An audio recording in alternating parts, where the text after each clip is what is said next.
Welcome to the Deep Dive.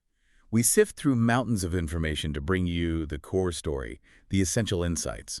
And today, we are diving deep into the world of Prince Rogers Nelson, just a singular phenomenon. Absolutely. An artist who spent 4 decades basically rewriting the rule book for pop music, for sexuality, and maybe most importantly, for how artists relate to the industry. That's the core of it, isn't it? That relationship with the corporations, the labels. It really is. Understanding Prince isn't just about the music, which is genius, obviously. It's about understanding this collision, this constant tension between this incredible, almost supernatural artistic output Yeah, and this deep, almost obsessive need for control over the business side of things. exactly. And that's our mission for this deep dive, Yeah. to unpack that paradox. Because you have this figure who achieved truly massive global mainstream success. We're talking sold out arenas, #1 movies, Total domination. total domination. And yet at the same time, he's waging this relentless war, legally, conceptually, against the very system that put him on that stage. It's fascinating. And the scale of his output just demands this kind of look. I mean, 39 studio albums released during his life. And that doesn't even count the side projects, the pseudonyms, the stuff we know is still in the vault. Exactly. Plus, over 100 million records sold worldwide. That puts him right up there with the all-time best-selling artists. And beyond just sales, he basically invented a sound. The Minneapolis sound. You still hear echoes of it everywhere in pop, funk, R&B. Oh, absolutely. His musical DNA is all over the place. So we want to track those driving forces, the creative genius, yes, but also the legal battles, the spiritual dimension that drove him. Right. That constant quest for complete autonomy. From the beginning as this multi-instrumentalist kid through the huge fame, the name change, all the way to the mystery of the vault. Okay, let's start at the very beginning then, the making of a prodigy. He was born Prince Rogers Nelson, 1958, named right after his dad, John Lewis Nelson. Yeah, his father was a jazz pianist, went by the stage name Prince Rogers, and his mom, Mattie Della, was a jazz singer too, so music was just baked in from day one.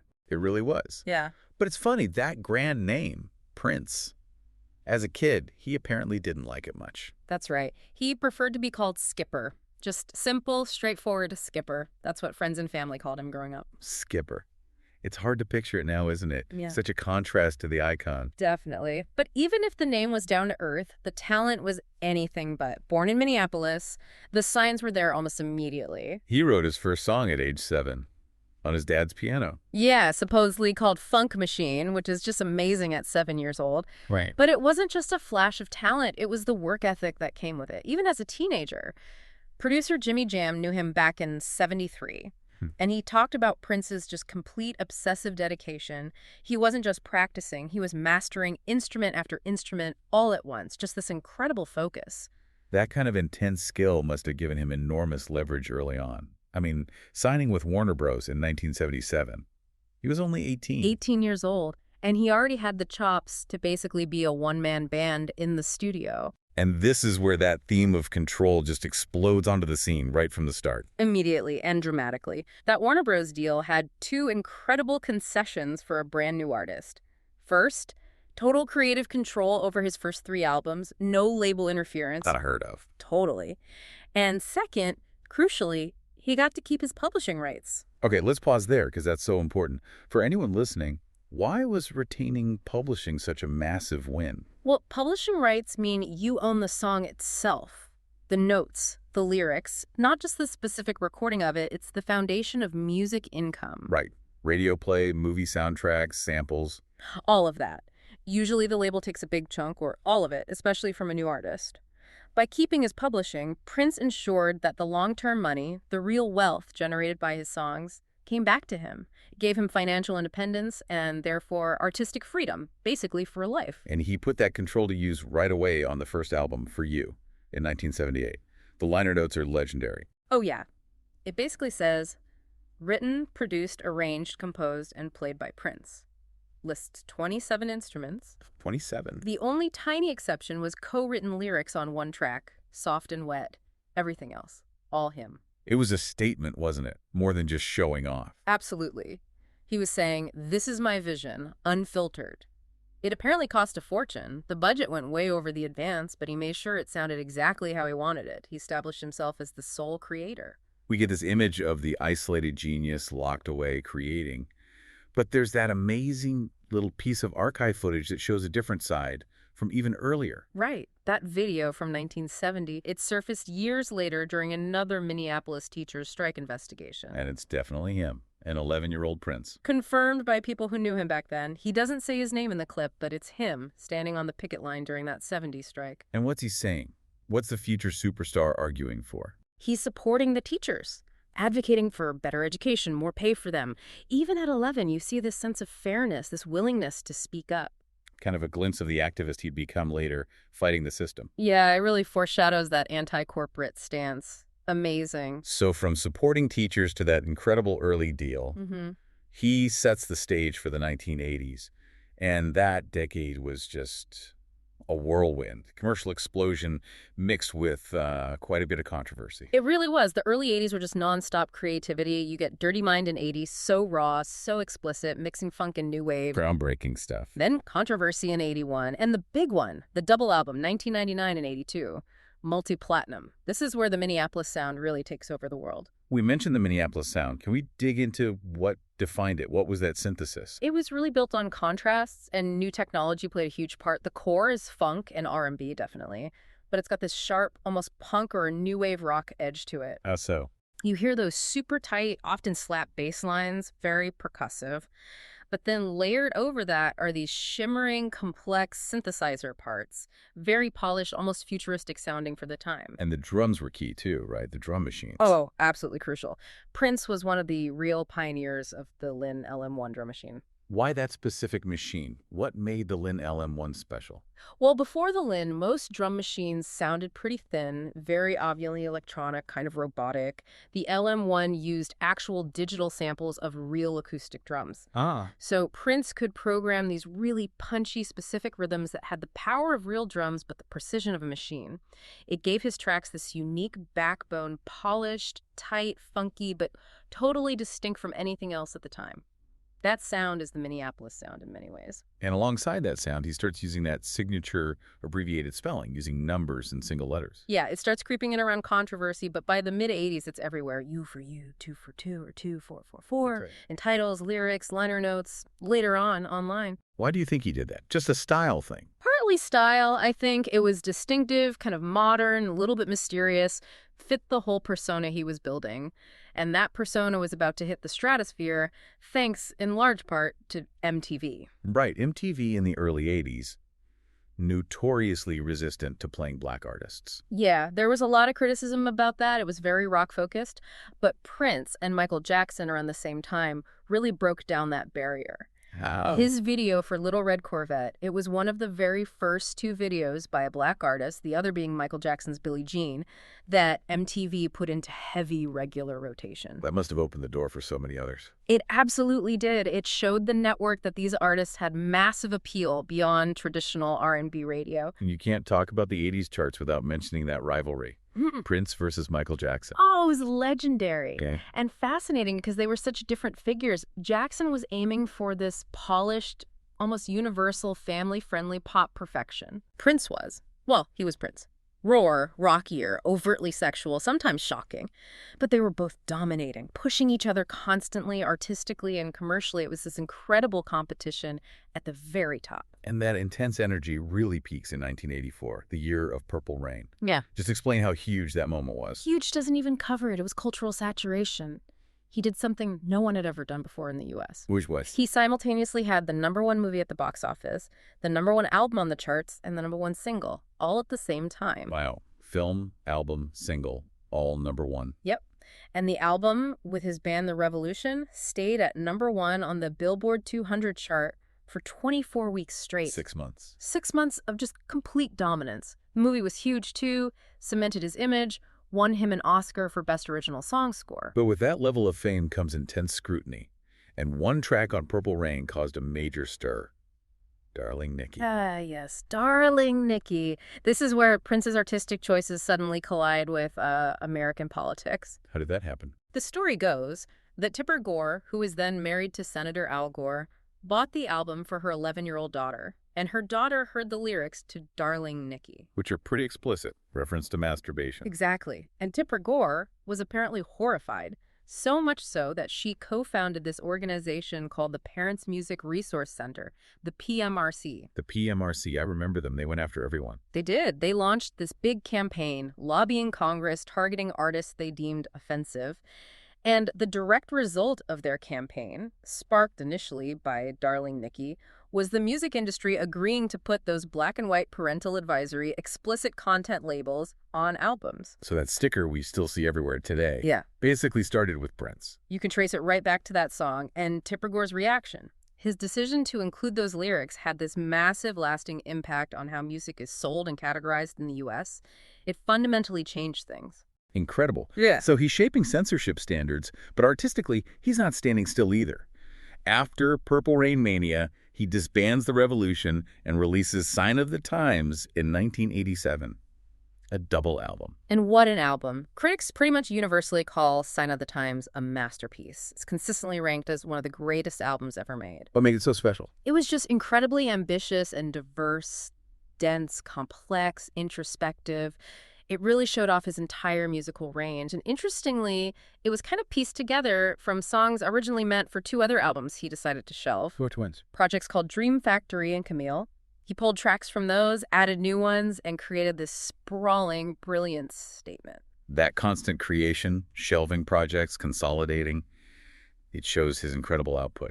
But it also kind of sets the stage for the next big battle, doesn't it? That volume of work versus the record company schedule. Exactly. Which leads us right into segment 3, the fight for control, the name change, the legal warfare.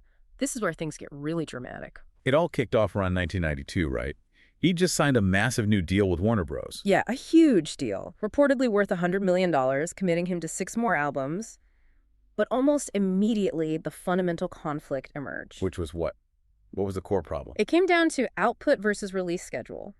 Prince was recording constantly, nonstop. He had this enormous backlog of music he felt was ready to go. Right. The legendary vault was already filling up. Exactly. But Warner Bros., thinking like a corporation, wanted to manage the market. They wanted to release albums maybe every 18 months, 2 years, maximize the promotional cycle for each one. Standard industry practice, really. Standard practice, but for Prince, it felt like they were throttling his creativity.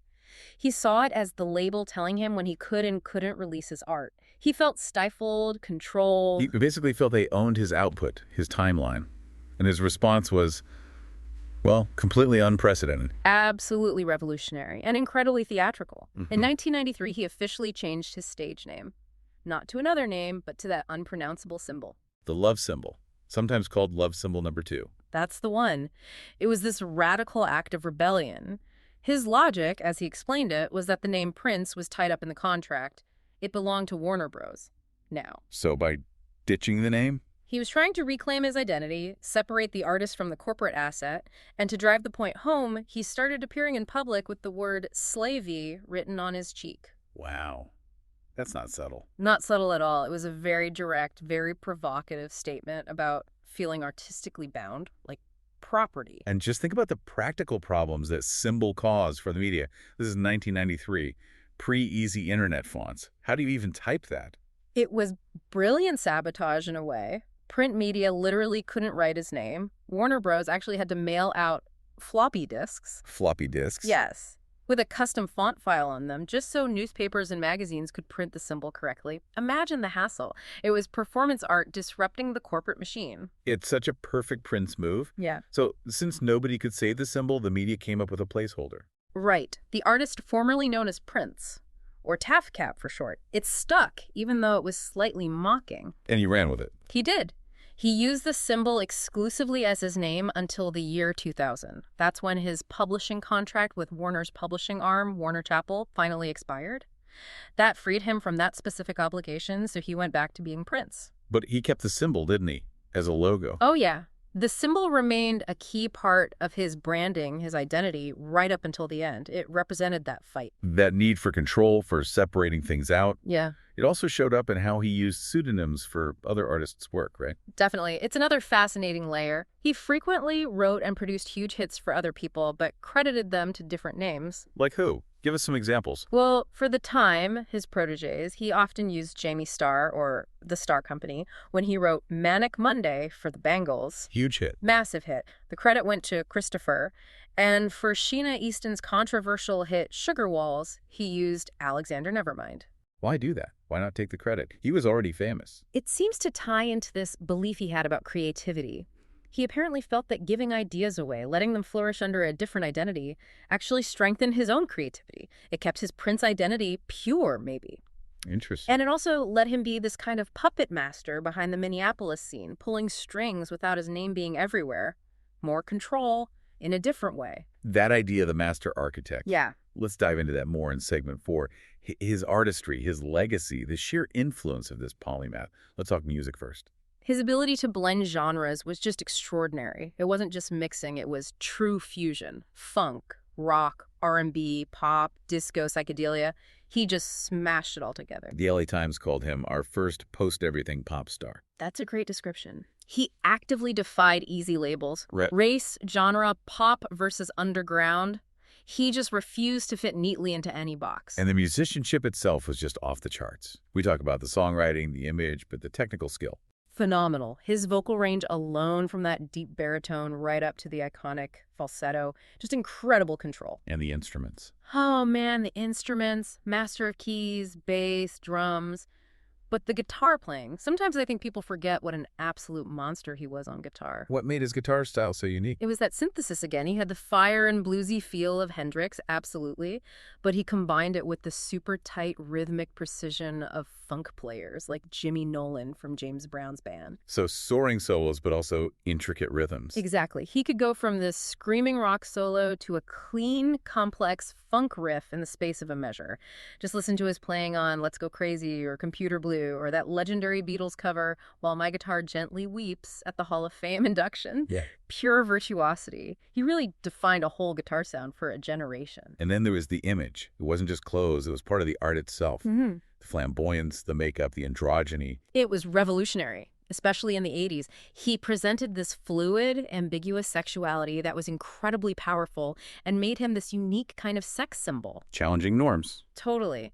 Critics pointed out how his refusal to fit into traditional gender boxes really spoke to modern ideas about identity, decades before those conversations became mainstream. He made ambiguity cool, powerful. And within that, he was also known as a real champion for women in the industry. That's a really important part of his legacy. Look at the incredible female musicians in his bands, like The Revolution with Wendy and Lisa. Look at the artists he mentored and produced, Sheila E., Rosie Gaines. They gave them prominent roles. Absolutely. Drummers, keyboard players, lead vocalists, roles often dominated by men in rock and funk bands. Slate magazine noted he worked with an astounding range of female stars and really empowered them. He didn't just feature women, he centered them. His peers certainly recognized his genius. He's always high up on those greatest artist lists. But the praise from Miles Davis, that's something else. Miles Davis. Not exactly someone who threw compliments around lightly, but he saw Prince as this incredible, almost otherworldly mix. What did he say? He described him as a blend of James Brown's funk, Jimi Hendrix's power, Marvin Gaye's soul, Sly Stone's innovation, Little Richard's energy, even Duke Ellington's complexity. Wow. And strangely, Charlie Chaplin's physical comedy. To get that kind of comparison for Miles, it just shows the sheer breadth of his talent. A true musical polymath. And his legacy even has his own official color now, right? Yeah, isn't that amazing? In 2017, Pantone the Color Authority people, they created a specific custom shade of purple, and they officially named it Love Symbol Number 2 in his honor. Linking the color forever with that symbol, that fight for control. Incredible. But a permanent mark on culture itself. Okay, that brings us towards the end, the final chapter. Let's talk about his later years, the complex relationship with technology, the activism, and of course, the vault. His stance on the internet is really fascinating because it was so contradictory. On one hand, he was a pioneer. How so? He won a Webby Lifetime Achievement Award in 2006 for his visionary use of the internet. Remember, he released Crystal Ball way back in '98, one of the first major albums sold directly online by an artist. He built his own NPG music club for direct fan distribution. He was way ahead of the curve. So why did he sour on it? Money. Control. Just weeks after getting that Webby Award, he shut down the NPG Music Club. And by 2010, he was famously declaring the internet was completely over. Why over? He clarified. Over for anyone who wants to get paid. He came to see the internet, especially platforms like YouTube and streaming services, as systems that just massively devalued music, forcing artists to give away their work for practically nothing. He felt it undermined the artist's worth. Deeply. And this led him to be incredibly aggressive about copyright enforcement online. Right. The most famous case is probably that Radiohead cover. His cover of Creep at Coachella in 2008. Yeah, it was by all accounts an amazing performance, but afterwards he demanded that all fan-shot videos of it be taken down from YouTube and everywhere else. Even though it wasn't his song. Exactly. He was incredibly strict about any unauthorized use of his performance. It got to the point where Radiohead themselves had to step in. What did Radiohead say? They basically said, hey, it's our song, let people hear it. They didn't have a problem with the fan videos. Wow.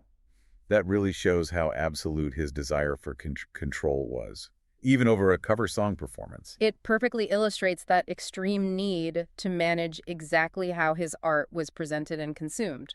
No exceptions. That fierce need for control and privacy also extended to his charitable work, didn't it? A lot of it was secret. Yeah, much of his philanthropy only came out after he died. He did a lot of good, quietly. Like what? Any specific examples? Well, back in 2001, he heard that the historic Western Branch Library in Louisville, the first library for African Americans in the country, was facing closure due to budget cuts. He anonymously donated the funds needed to keep it open. No fanfare. None. Same year, he found out Clyde Stubblefield, the legendary drummer for James Brown. The funky drummer. That's him. Stubblefield was battling cancer and had huge medical bills. Prince just anonymously paid them all off. He didn't want the credit. He just wanted to help people he respected and causes he believed in. That's incredible. But in his final years, he did become more publicly outspoken, especially on social issues. He did. He became a vocal supporter of the Black Lives Matter movement. How did he show that support? He quietly gave money to Trayvon Martin's family. And then there was that moment at the 2015 Grammys. Before giving the Album of the Year award, he just looked out and said, albums like Books and Black Lives still matter. Powerful statement on a huge stage. Very direct, very impactful, and his activism continued. After Freddie Gray was killed in police custody in Baltimore, he quickly wrote and released the song Baltimore, and then he organized the Rally for Peace concert there, urging fans to wear gray in solidarity, using his art for social commentary right to the very end. Which, sadly, came far too soon, April 24th, 2016. Yeah. A tragic end. He died at Paisley Park, his home and studio complex in Minnesota, age 57. The cause was an accidental overdose of fentanyl. Which turned out to be in counterfeit pain pills, right? He didn't know he was taking it. That's what the investigation concluded. He was apparently dealing with severe chronic pain, and these pills, disguised as a weaker opioid, contained the incredibly potent fentanyl. Just a heartbreaking accident stemming from a hidden struggle. And because he died suddenly without a will, chaos ensued. Massive chaos. Legally, financially. With no will, his estate was thrown into uncertainty. There were reports of nearly 700 people coming forward claiming to be relatives, potential heirs. 700. Good grief. It took years to sort out, and one of the first things the court-appointed administrators had to do was deal with the legendary vault. They had to drill it open. They did. Bremer Trust, who had temporary control, had to physically drill open the vault door to actually see what was inside, to inventory this massive mythical collection of unreleased music, films, everything. The vault. It's almost the ultimate symbol of his life's work, isn't it? All that creativity, locked away, protected. Protected from the very corporate world he fought against. It's the physical embodiment of his drive for control, and then that final detail. His ashes. Placed in an urn shaped like Paisley Park itself. A custom 3D printed urn, an exact replica of his home and studio complex. Paisley Park was his sanctuary, his kingdom. It really was. The place he built to ensure he could create on his own terms, where he lived, worked, recorded, and ultimately where his legacy, both the vault and his remains, would reside. It brings it all full circle. So when you look back at this life defined by this constant, intense, often very costly fight for total control over the art, the business, the image, even leading to the name change, the vault, what's the takeaway now? Well, the profound irony, maybe the tragedy, is that after dedicating his entire adult life to fighting corporate control, to keeping his art away from the systems he distrusted, because he died without a will, his entire legacy, the music in the vault, the use of his image, the story of his life, even decisions about documentaries, it's all now being managed and monetized by lawyers, estate managers, corporate partners. The very structures he spent decades resisting are now the gatekeepers of his art. That is a heavy irony. Which leaves us with a final thought, a question for you, the listener, to ponder. Given Prince's deep suspicion of these systems, his willingness to sabotage his own releases, like shelving the Black Album literally days before release because of a sudden feeling. A spiritual epiphany, he called it. Right. Given all that, what would Prince himself, the man obsessed with absolute control, think about how his legacy is being handled now? How his art, his life story, is being curated, packaged, and sold by the very forces he fought so hard against? Does an artist ever truly get the final say? Especially an artist of that magnitude, it makes you wonder if total control, extending even beyond death, is ever really achievable.